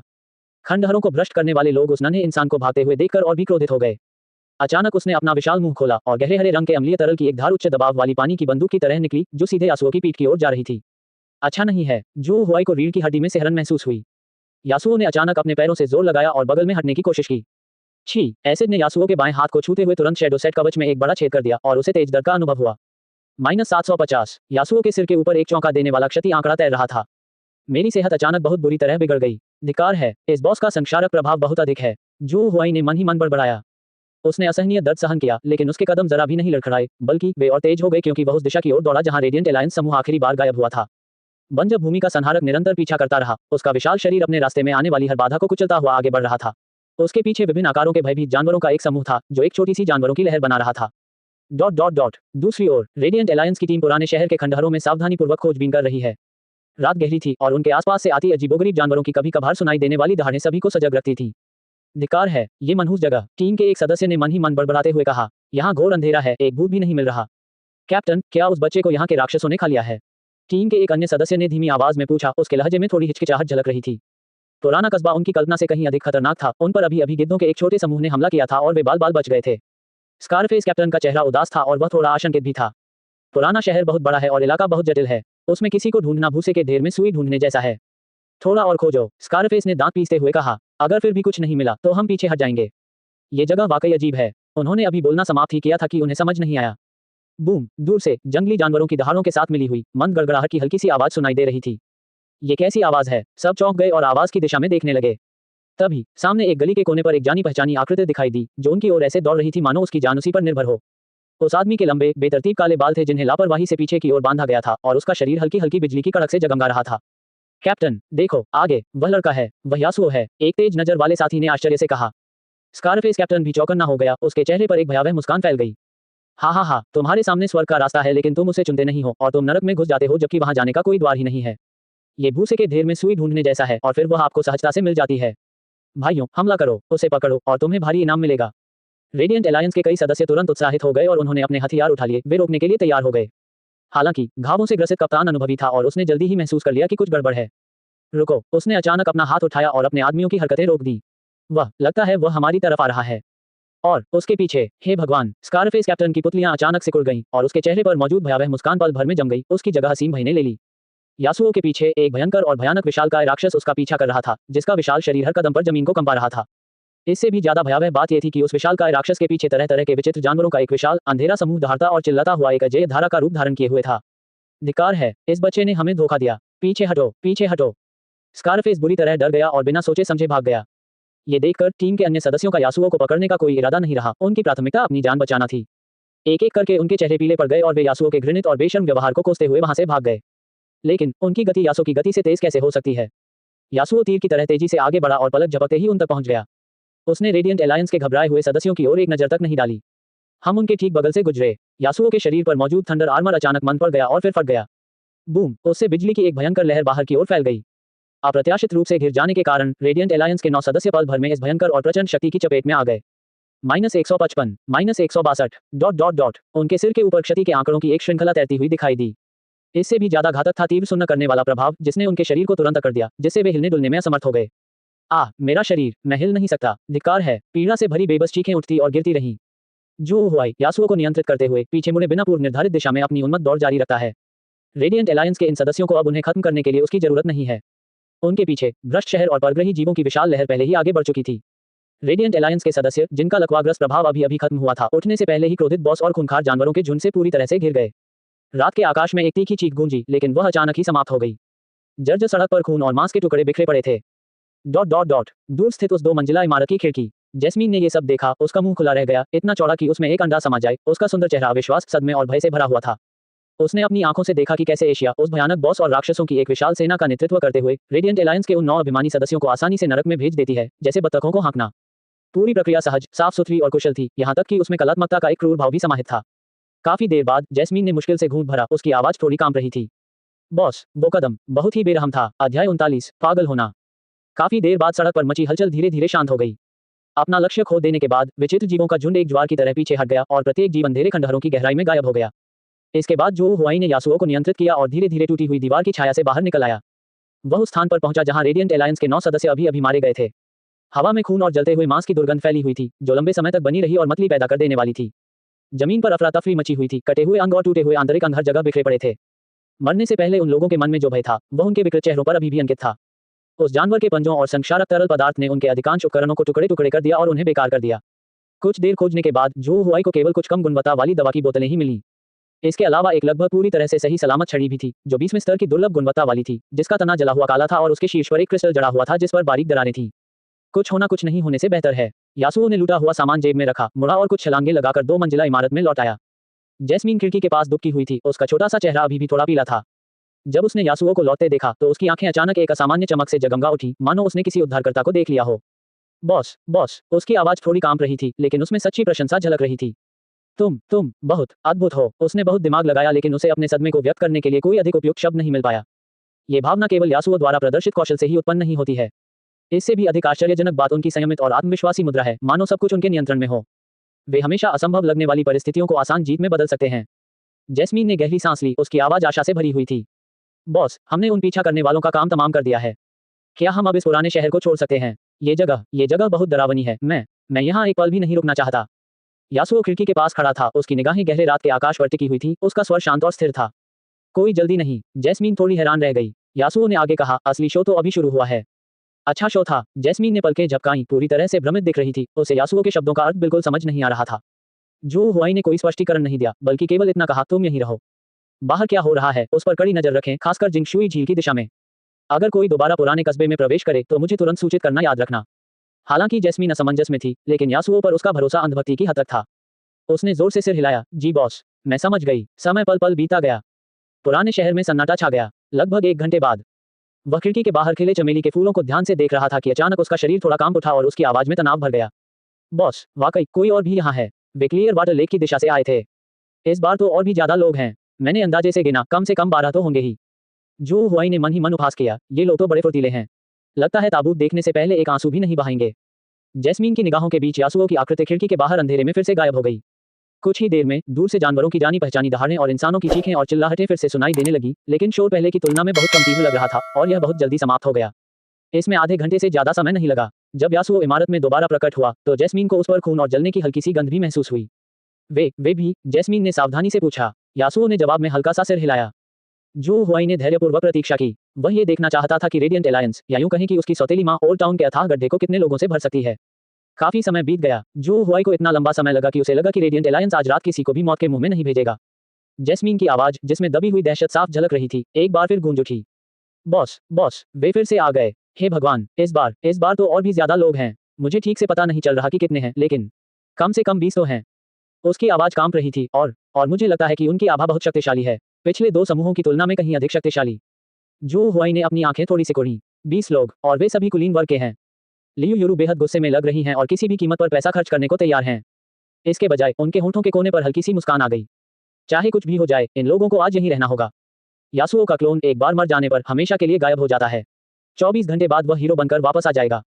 किसी भी तरह से देखा जाए, जो परिवार और लियू यूरू की शक्ति को कम करने के लिए किसी भी समय पुनर्जीवित किए जा सकने वाले क्लोन का उपयोग करना एक फायदेमंद सौदा है। आज मैं तुम्हारे जो परिवार को बुरी तरह पीटकर खून बहाऊंगा। जो हुआई यासुओ को नियंत्रित करते हुए एक बार फिर रात के अंधेरे में उतर गया। इस बार उन्होंने स्पष्ट रूप से दबाव में काफी वृद्धि महसूस की। रेडिएंट एलायंस के नए सदस्यों की संख्या न केवल बहुत अधिक है, बल्कि उनकी समग्र शक्ति भी पिछले 2 समूहों की तुलना में कहीं अधिक है। उनकी कार्रवाई सुव्यवस्थित और अत्यधिक सतर्क थी, जो स्पष्ट रूप से दर्शाती है कि वे अनुभवी दिग्गज थे। जो हुआई ने फिर से वही चाल चली, जिससे एक लेवल 29 का कुलीन बॉस शैडो लेपर्ड और साथ ही अजीबोगरीब जानवरों की एक छोटी लहर आकर्षित हुई। हालांकि लड़ाई का नतीजा उनकी उम्मीदों से बिल्कुल अलग निकला। एक विशालकाय ढाल लिए हुए और 40वें स्तर तक पहुंच चुके एक बलवान व्यक्ति के नेतृत्व में रेडिएंट एलायंस के 20 सदस्यों ने वास्तव में एक स्थिर युद्ध संरचना बनाई। दूर से हमला करने वाले वर्गों ने पीछे से विनाशकारी हमले किए, हाथापाई करने वाले वर्गों ने परिधि पर राक्षसों के हमले को रोका और उपचार करने वाले वर्गों ने शानदार प्रदर्शन किया। वे वास्तव में भयंकर ज्वार की पहली लहर के प्रभाव को झेलने में सक्षम थे। हालांकि शैडो पैंथर भयंकर था, लेकिन वह लेवल 40 के शील्ड योद्धा से बुरी तरह उलझ गया था और कुछ समय तक रक्षा पंक्ति को भेद नहीं सका। ये दिलचस्प है। जो हुआई ने अपनी भौहें ऊपर उठाईं। एक काफी नहीं है, इसलिए हम आपको थोड़ा और खाना देंगे। यासुओ की आकृति युद्ध क्षेत्र के किनारे किनारे आगे बढ़ी, इधर उधर से आ रहे तीरों और जादू से बचते हुए, और एक बार फिर पुराने शहर के भीतर गहराई में चली गई। कुछ क्षण बाद और भी भयंकर दहाड़ के साथ एक रेजेंटमेंट एग्रीगेट LV-30 एलीट बॉस, जो भयानक हरी लपटों में घिरा हुआ था और एक छोटे पहाड़ जितना बड़ा था, को यासुओ द्वारा सफलतापूर्वक युद्ध के मैदान में आमंत्रित किया गया। दूसरे बॉस के आगमन ने युद्ध क्षेत्र के मूल संतुलन को तुरंत बिगाड़ दिया। प्रतिशुद्धि आत्माओं के समूह द्वारा छोड़े गए भीषण अग्निप्रस्फीति और आक्रोश के सैलाब ने रेडिएंट एलायंस के गठन को विनाशकारी झटका दिया। पीछे की पंक्ति में मौजूद रेंज्ड और हीलिंग क्लास के सैनिकों को तुरंत भारी नुकसान उठाना पड़ा। जो युद्ध रेखाएं पहले किसी तरह टिकी हुई थी, वे पल भर में ढह गईं। लेवल 40 के शील्ड योद्धा ने अपनी पूरी ताकत से जवाबी हमला किया, लेकिन वह 2 कुलीन बॉस और बचे हुए राक्षसों के संयुक्त हमलों से अभिभूत हो गया और उसके शरीर पर क्षति के आंकड़े लगातार दिखाई देते रहे। अंततः उसने जोरदार दहाड़ लगाई और किसी प्रकार की विस्फोटक क्षमता का प्रयोग करते हुए दुश्मन की सेना में खून खराबा मचा दिया। अपने साथ केवल 2 या 3 सैनिकों को लेकर वह पीछे मुड़े बिना पुराने शहर के बाहरी इलाके की ओर बेतहाशा भाग निकला। यासुओ एक सुनसान घड़ी टावर के ऊपर प्रकट हुआ और ठंडे भाव से उनकी अस्त व्यस्त वापसी को देखता रहा। इस बार उसने पीछा नहीं किया। इस लड़ाई के परिणामस्वरूप रेडिएंट एलायंस को 40 से अधिक सदस्यों का प्रत्यक्ष नुकसान हुआ। भारी नुकसान। उन्होंने अंधाधुंध हत्याएं की। इससे जिंगशुई झील के आसपास जमा हुए दर्शक भी चौंक गए। अध्याय 40। मेरे हाथ पर इनाम रखा गया है। क्लियो वाटर लेक के प्रवेश द्वार के पास रात हो चुकी थी, लेकिन कई पेशेवर अभी भी 2-3 के समूहों में इकट्ठा थे और दबी आवाज में चर्चा कर रहे थे। अरे वाह, आज रात तो वाकई बहुत रौनक है। चमड़े के कवच में लिपटे एक हत्यारे ने सस्ती शराब का एक घूंट लिया। हाँ, सही कहा। क्या इस पुराने शहर में कोई नया रहस्यमय क्षेत्र खोजा गया है? रेडिएंट एलायंस के लोग बड़ी संख्या में आ रहे हैं। उसके बगल में खड़े एलिमेंटल मेज ने भी अपनी बात दोहराई। अजीब बात यह है कि हमें सिर्फ लोग अंदर जाते हुए दिख रहे हैं, लेकिन बाहर आने वाले ज्यादा लोग नहीं। आखिर चल क्या रहा है? जैसे ही उसने ये कहा, आसपास का माहौल एकदम शांत हो गया और हवा में एक रहस्यमय वातावरण छा गया। लोगों के तीसरे समूह के अंदर जाने के काफी देर बाद अंत में 3 आकृतियां सुनसान गली के दूसरे छोर से लड़खड़ाते हुए बाहर निकलीं। नेता 40वें स्तर का ढालधारी योद्धा था, जो खून से लथपथ था, उसका कवच फटा हुआ था और उसका चेहरा भय और लंबे समय तक बने रहने वाले डर से भरा हुआ था। अन्य 2 भी फटे पुराने कपड़ों में थे और उदास दिख रहे थे, मानो वे अभी-अभी नरक से बचकर निकले हों। देखो, कोई बाहर आ रहा है। हे भगवान, जब वे अंदर गए थे तब 20 से अधिक लोग थे और अब केवल ये 3 ही बचे हैं। भीड़ आश्चर्य से हौंफ उठी, यह महसूस करते हुए कि रेडिएंट एलायंस अब पुराने शहर में किसी राक्षस या किसी अन्य प्राणी के साथ सीधे टकराव में फंस गया है। लेकिन इसका क्या फायदा? पुराना कस्बा एक वीरान जगह है, वहां ज्यादा मुनाफा नहीं होता, लेकिन वह बेहद खतरनाक जगह है। एक जानकार व्यापारी ने धीमी आवाज में कहा, मैंने सुना है कि किसी ने जो परिवार के युवा स्वामी को गंभीर रूप से नाराज कर दिया है और वह पुराने शहर में छिपा हुआ है। रेडिएंट एलायंस को उसे गिरफ्तार करने का आदेश दिया गया है। जो परिवार, लुकवी, फोफकार, मैं समझ गया। भीड़ को अचानक समझ आ गया कि क्या हो रहा है और पुराने शहर की ओर उनकी निगाहों में विस्मय और जिज्ञासा का मिला-जुला भाव था।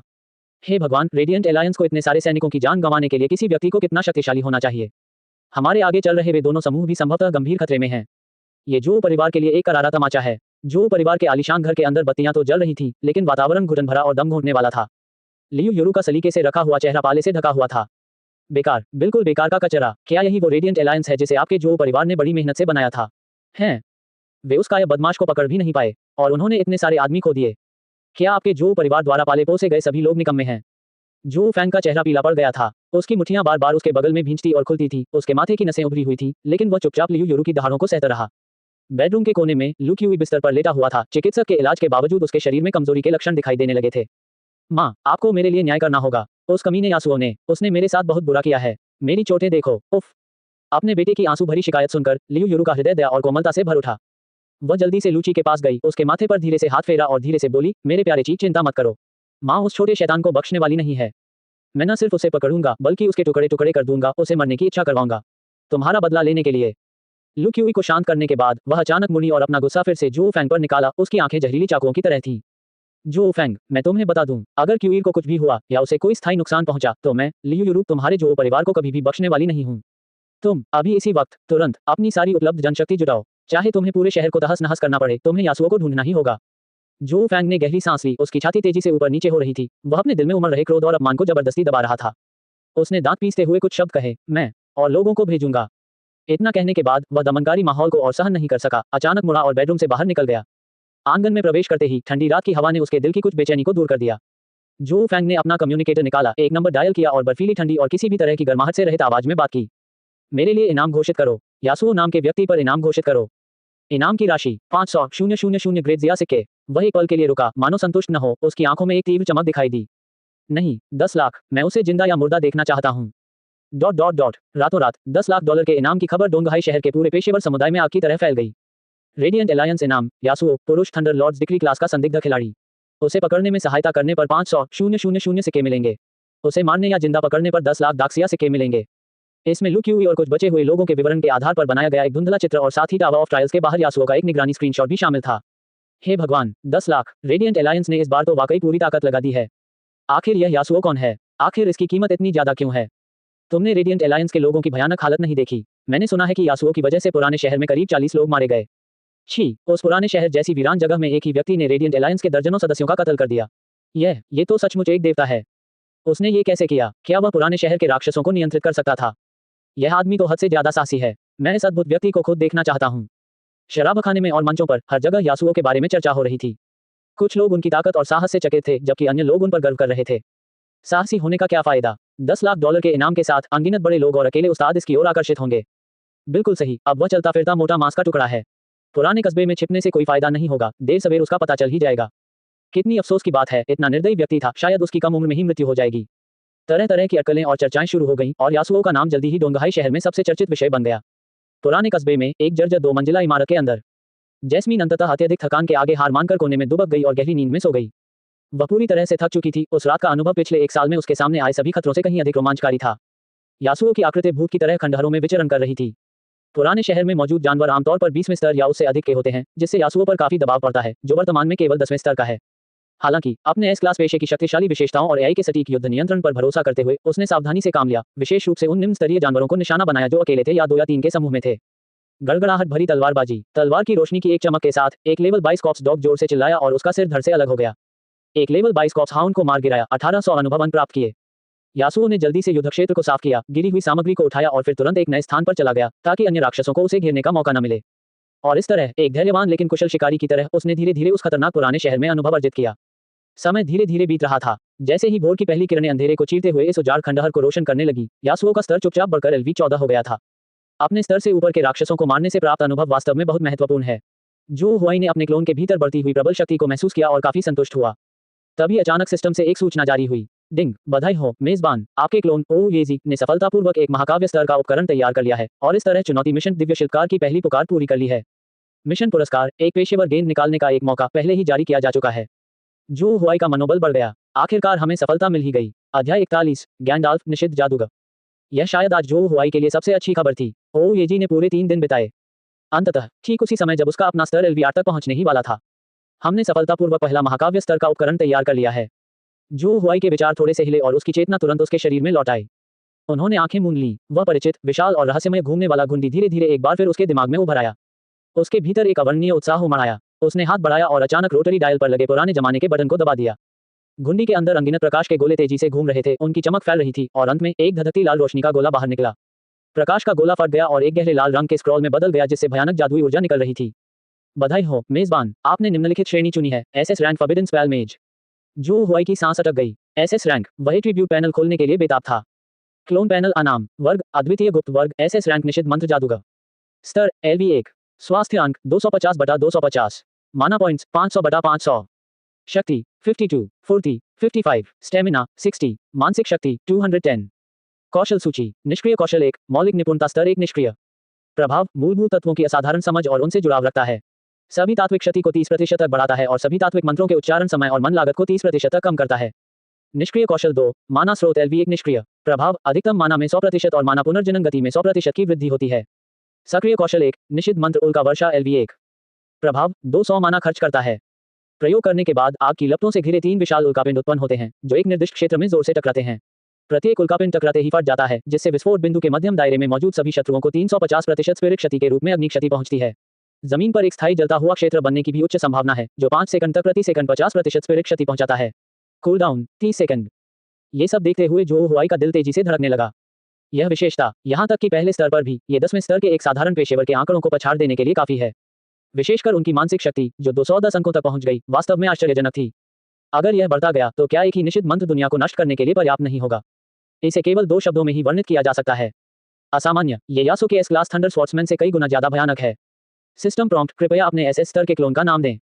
कुछ देर सोचने के बाद जो हुआई ने अपने मन में एक पारंपरिक सफेद वस्त्रधारी जादूगर की छवि बनाई। चूंकि वह एक जादूगर है और इतना शक्तिशाली है, चलिए हम उसे गैंडाल्फ कहेंगे। वह हमेशा से उस बुद्धिमान और शक्तिशाली जादूगर की प्रशंसा करता रहा था। सिस्टम सूचना, नामकरण सफल, क्लोन गैंडाल्फ बनाया गया। सिस्टम प्रॉम्प्ट, कृपया अपने क्लोन गैंडाल्फ की दिखावट को बदलें। जो हुआई सोचने लगा, फिल्म में गैंडाल्फ जब दिखाई देता है तब वह काफी बुरा हो चुका होता है और उसके बाल सफेद हो चुके होते हैं। मेरा क्लोन अभी केवल पहले स्तर पर है, इसलिए मैं सीधे सीधे एक बुरा आदमी नहीं बना सकता। उनकी युवावस्था की सूरत को एक आदर्श के रूप में इस्तेमाल करें और उन्हें और भी अधिक आकर्षक बनाएं। जो हुआई ने मन बना लिया और अपने क्लोन की बाहरी बनावट को ध्यानपूर्वक समायोजित करना शुरू कर दिया। कुछ ही समय में एक युवा जादूगर की छवि धीरे धीरे स्पष्ट होने लगी, जो लंबा और सुंदर था, जिसकी आंखें तारों भरे आकाश की तरह गहरी थीं और जिसका व्यवहार सुरुचिपूर्ण लेकिन रहस्यमय था। उसके लंबे, चिकने, चांदी जैसे भूरे बाल लापरवाही से उसके कंधों पर बिखरे हुए थे, जो उसकी अलौकिक सुंदरता को और बढ़ा रहे थे। बिल्कुल सही, जो हुआई काफी संतुष्ट था। सिस्टम सूचना, क्लोन गैंडाल्फ की आकृति सफलतापूर्वक तैयार कर ली गई है। सिस्टम सूचना, क्लोन निर्माण प्रक्रिया जारी है, कृपया प्रतीक्षा करें। लगभग 2 घंटे बाद जो हुआई के बेडरूम में सफेद रोशनी की एक तेज चमक दिखाई दी। साधारण सूती वस्त्रों में लिपटे लेकिन अपने असाधारण स्वभाव को छिपाने में असमर्थ गैंडाल्फ का एक युवा रूप अचानक कहीं से प्रकट हुआ। वह 1.93 मीटर लंबा था, जो यासुओ से भी लंबा था, और उसकी शारीरिक मुद्रा एक देवदार के पेड़ की तरह सीधी थी। जो हुआई ने गैंडाल्फ को ध्यान से देखा। अगर उसके हाथ में एक नाजुक छड़ी भी होती तो वह और भी ज्यादा शक्तिशाली जादूगर जैसा दिखता। जैसे ही आपको इसका ख्याल आए, तुरंत कर लें। जो हुआई ने तुरंत इस प्रणाली का उपयोग करते हुए ओ येजी को नए निर्देश जारी किए, जो एक अन्य गुप्त गढ़ में लगन से काम कर रही थी। अन्य काम रोकें और गैंडाल्फ के लिए लेवल 1 मैच सेट और उससे मेल खाने वाली छड़ी बनाने को प्राथमिकता दें। ठीक उसी क्षण खट खट खट दरवाजे पर लगातार कई बार जोर जोर से दस्तक सुनाई दी। अंकल फू ने दरवाजा धक्का देकर खोला और जल्दी से अंदर चले गए। जब उसने कमरे में अचानक प्रकट हुए लंबे प्रतिष्ठित युवक को देखा तो वह स्पष्ट रूप से अचंभित रह गया और अपनी जगह पर ही रुक गया। युवा स्वामी, ये व्यक्ति कौन है? अंकल फू की आवाज में थोड़ी सतर्कता झलक रही थी। जो हुआई ने व्हीलचेयर से अपना सिर उठाया और अंकल फू को देखकर धीरे से मुस्कुराया। अंकल फू, घबराए मत, ये भी मेरा ही क्लोन है। ये सुनकर अंकल फू ने राहत की एक लंबी सांस ली, लेकिन गैंडाल्फ की ओर देखते हुए उनकी आंखों में अभी भी आश्चर्य झलक रहा था। उन्होंने खुद को संभाला, उनका चेहरा गंभीर हो गया और उन्होंने धीमी आवाज में कहा, युवा स्वामी, कुछ हुआ है। ये पूरे डोंगहाई शहर में फैल गया है। कहा जाता है कि गुरु ने तुम्हारे क्लोन यासुओ पर इनाम घोषित कर दिया है। इनाम की राशि 10 लाख ग्रेट जिया सिक्कों जितनी है। ये सुनकर जो हुआई की आंखों की पुतलियां थोड़ी सिकुड़ गईं। 1 मिलियन, उसके लेवल 10 के क्लोन में से एक को मारने के लिए। जो फैंग, जिसे पिता होने का दावा किया जाता है, वास्तव में बहुत बड़ी रकम खर्च करने को तैयार है। या यूं कहें कि लियू योरू एक प्रभावशाली महिला है जो फैंग को उसका बदला लेने के लिए इतनी हद तक जाने के लिए मजबूर कर सकती है। हे, मेरे एक क्लोन की जान के बदले 10 लाख, तुम वाकई मुझे बहुत ऊंचा समझते हो। जो हुआई का स्वर शांत था, जिसमें कोई भावना प्रकट नहीं हुई। ऐसा लगता है कि जल्द ही और भी निडर लोग यासुओ के लिए मुसीबत खड़ी करने के लिए पुराने शहर में घुस आएंगे। उसके दिमाग में विचारों की बाढ़ आ गई थी। पहले देखते हैं कि यासुओ के साथ क्या हो रहा है। ये सोचकर जो हुआई ने जरा भी संकोच नहीं किया। उसने तुरंत अपनी आंखें बंद कर लीं और अपना ध्यान यासुओ की ओर केंद्रित कर लिया, जो पुराने शहर में बहुत दूर था। इस समय यासुओ अभी भी एआई के नियंत्रण में राक्षसों को लगन से मार रहा है। शरीर पर कब्जा करने के बाद जो हुआई तेजी से उस जर्जर दूसरी मंजिल पर लौट आया जहां जैस्मीन थी। बॉस, आप आखिरकार वापस आ गए। जैस्मीन इतनी चिंतित थी कि उसकी आंखों में लगभग आंसू आ गए थे। बॉस, हमें भागना होगा। ऐसा लगता है कि कोई बहुत प्रभावशाली व्यक्ति बाहर आ गया है। उसने अभी बोलना समाप्त नहीं किया था। अपना सिर ऊंचा रखो। बादलों को चीरते हुए और चट्टानों को चीरते हुए वैभव और दमन से भरी एक शक्तिशाली ड्रैगन की दहाड़ अचानक ऊपर से गूंज उठी। उस भयानक अजगर की शक्ति मानो एक मूर्त बल की तरह नीचे उतरी, जिससे पूरी जर्जर इमारत उसके भार के नीचे चरमरा उठी। जैस्मीन भय से कांप उठी, उसका चेहरा एकदम पीला पड़ गया और वह लगभग जमीन पर गिर पड़ी। यासुओ को नियंत्रित कर रहे जो हुआई ने भौहें चढ़ाईं और जल्दी से खिड़की के पास जाकर सावधानीपूर्वक अपना सिर बाहर निकालकर ऊपर देखा। मुझे बस साफ नीला आसमान दिखाई दे रहा था। एक विशालकाय अजगर, जिसका पूरा शरीर चमकदार चांदी के शिल्कों से ढका हुआ था, अपने विशाल पंख फैलाकर धीरे धीरे पुराने शहर के ऊपर चक्कर लगा रहा था। सूर्य की रोशनी उस पर पड़ती है, जिससे एक ठंडी और पवित्र चमक प्रतिबिंबित होती है। पिघले हुए सोने जैसी वे अजगर जैसी आंखें नीचे उजाड़ खंडहरों को उदासीनता से देख रही थी। और अजगर की चौड़ी पीठ पर एक लंबा दुबला पतला व्यक्ति अपने हाथ पीठ के पीछे बांधकर खड़ा था। अध्याय 42, ड्रैगन पर सवार स्वामी। अच्छी तरह से सिले हुए काले वस्त्र पहने हुए वह आकृति पहले से भी लंबी और पतली दिखाई दे रही थी। वह अजगर के सिर के पीछे खड़ा था, उसके हाथ उसकी पीठ के पीछे थे, उसका चेहरा ऊर्जा की धुंध की एक पतली परत से ढका हुआ था, जिससे उसे स्पष्ट रूप से देखना मुश्किल हो रहा था। लेकिन वह शांत और उदासीन रवैया, जो सभी जीवित प्राणियों को नीचा देखता था, सैकड़ों मीटर की दूरी तक फैल गया और लोगों के दिलों पर गहरा प्रभाव डाला। मैंने पहली बार किसी जीवित ड्रैगन को देखा था। जो हुआई भी इस बेहद प्रभावशाली प्रवेश को देखकर दंग रह गए। क्या वाकई 10 लाख ग्रेट जिया सिक्कों का इनाम इस स्तर के शक्तिशाली व्यक्ति को आकर्षित कर सकता है? यह एक बेहद खर्चीला कदम है। जैस्मीन, ये किस स्तर की पेशेवरता है? जो हुआई ने अपने बगल में काम रही लड़की से धीमी आवाज में पूछा। मुझे नहीं पता। जैस्मीन की आवाज सिसकियों से भर गई थी, उसके दांत किटकिटा रहे थे। मेरी आत्मा का बाज बाहर जाने की हिम्मत नहीं करता। अगर वह बाहर गया तो उस अजगर द्वारा पकड़ा जाएगा। उसने गहरी सांस ली, मानो अपनी पूरी ताकत लगा रही हो। लेकिन एक पशु प्रशिक्षक जो ड्रैगन की सवारी कर सकता है, उसे पेशे के लिहाज से कम ए रैंक का होना चाहिए। और उनका स्तर शायद 50वें स्तर से ऊपर है। लेवल 50। जो हुआई का दिल एक पल के लिए धड़कना भूल गया। ये बात उनकी वर्तमान समझ से बिल्कुल परे है। तभी पुराने शहर के भीतरी हिस्से से अचानक कई समान रूप से शक्तिशाली आभाएं फूट पड़ी। गर्जन, याशुन द्वारा पहले ले जाया गया बंजर भूमि का भ्रष्टाचारी भूमिगत पार्किंग स्थल से फिर से बाहर निकला, आकाश की ओर दहाड़ता हुआ, उसके मुंह में गहरा हराम लिए जमा हो रहा था। फुफकार, एक अन्य परित्यक्त भवन परिसर में एक गुफा में छिपे हुए प्राणी का विशाल सिर उभरा, जिसकी धुंधली ऊर्ध्वाधर पुतलियां आकाश में चांदी के ड्रैगन पर टिकी हुई थी। जी, एक तीखी फुफकार के साथ शैडो चीता एक ऊंची इमारत के ऊपर प्रकट हुआ, उसके शरीर से एक अशुभ काली धुंध निकल रही थी। पुराने शहर में जमे हुए कई कुलीन सरदारों ने ड्रैगन की शक्ति के दबाव में आकर आकाश में आक्रमणकारियों को उकसाने के लिए असामान्य रूप से एकजुट होकर मोर्चा खोल दिया है। अगले ही पल गहरे हरे रंग के तेजाब के भाले, संघनित छाया ऊर्जा से बने पंजे और अदृश्य मानसिक झटके आकाश में मौजूद चांदी के ड्रैगन की ओर सभी दिशाओं से दहाड़ते हुए आए। हालांकि अजगर की पीठ पर बैठा काला वस्त्रधारी व्यक्ति जरा भी नहीं हिला। चांदी के अजगर ने केवल तिरस्कारपूर्वक अपना सिर हिलाया। इसके चारों ओर तुरंत एक दृश्यमान चांदी की रोशनी की ढाल प्रकट हो गई। बैंग बैंग बैंग, सभी हमले प्रकाश की ढाल पर लगे, जिससे केवल हल्की लहरें उत्पन्न हुई और वे पूरी तरह से बेअसर हो गई, यहाँ तक कि ढाल को हिलाने के लिए भी पर्याप्त नहीं थे। इसे संक्षेप में कहें तो चांदी के रंग के अजगर ने धीरे धीरे अपने विशाल जबड़े खोले और गहरी सांस ली। उसके सीने और पेट से एक चकाचौंध भरी प्लेटिनम सुनहरी रोशनी चमक रही थी। अपना सिर ऊंचा रखो। एक तेज गर्जना के साथ एक अविश्वसनीय रूप से घनी सफेद सुनहरी गर्जना वाली सांस, जो दुनिया की सारी गंदगी को शुद्ध करने में सक्षम प्रतीत होती थी, एक दिव्य नदी की तरह पीछे की ओर बहती हुई नीचे आई। जहां जहां अजगर की सांस पड़ती थी, वहां अंतरिक्ष में विकृत लहरें दिखाई देती थी। खंडहरों का संक्षारक अपने कठोर केराटिन युक्त कवच के बावजूद अजगर की सांस के सामने कागज की तरह नाजुक था, जो पल भर में पिघलकर वाष्पीकृत हो गया। चीख निकलने से पहले ही उसका विशाल शरीर प्लेटिनम सुनहरे रंग की ज्वालाओं में राख हो गया।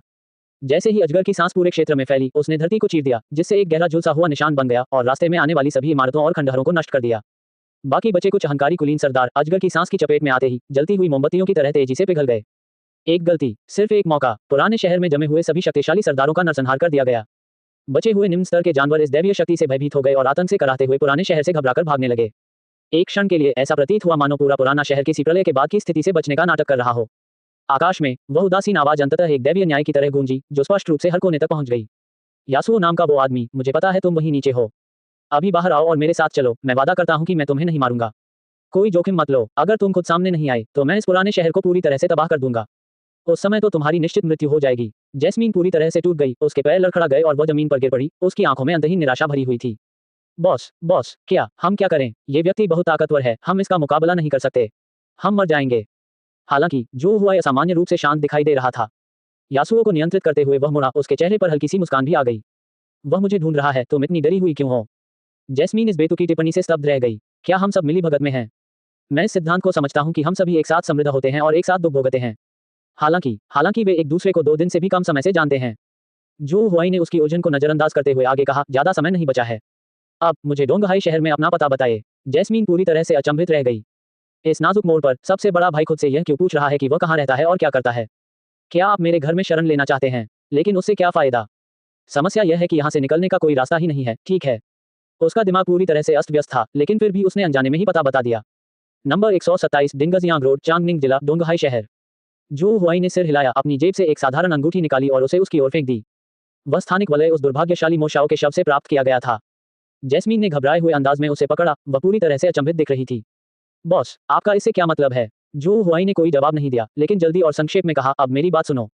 मैं थोड़ी देर में बाहर जाकर उसका ध्यान भटकाऊंगा। उसके जाने के बाद तुरंत पुराने शहर से भाग जाओ और डोंगहाई शहर लौट आओ। घर पर मेरा इंतजार करना। वह रुका, फिर उसने हर शब्द को असाधारण स्पष्टता के साथ बोला। तो मैं तुम्हें ढूंढने तुम्हारे घर आऊंगा, समझे? जैस्मीन ने सिर हिलाया, मानो वह असमंजस में हो। लेकिन उसे जल्दी ही समझ आ गया कि क्या हो रहा है। उसकी आंखों में चिंता और उलझन साफ झलक रही थी। बॉस, आप उससे कैसे बचेंगे? उसके पैरों तले एक असली अजगर बैठा है। जू हुआई मुस्कुराया, आपको इस बारे में चिंता करने की जरूरत नहीं है। इतना कहकर वह दूसरी मंजिल की खिड़की से कूद गया। ठंडी हवा में केवल एक स्पष्ट वाक्य ही शेष रह गया था। याद रखना, तुम्हें घर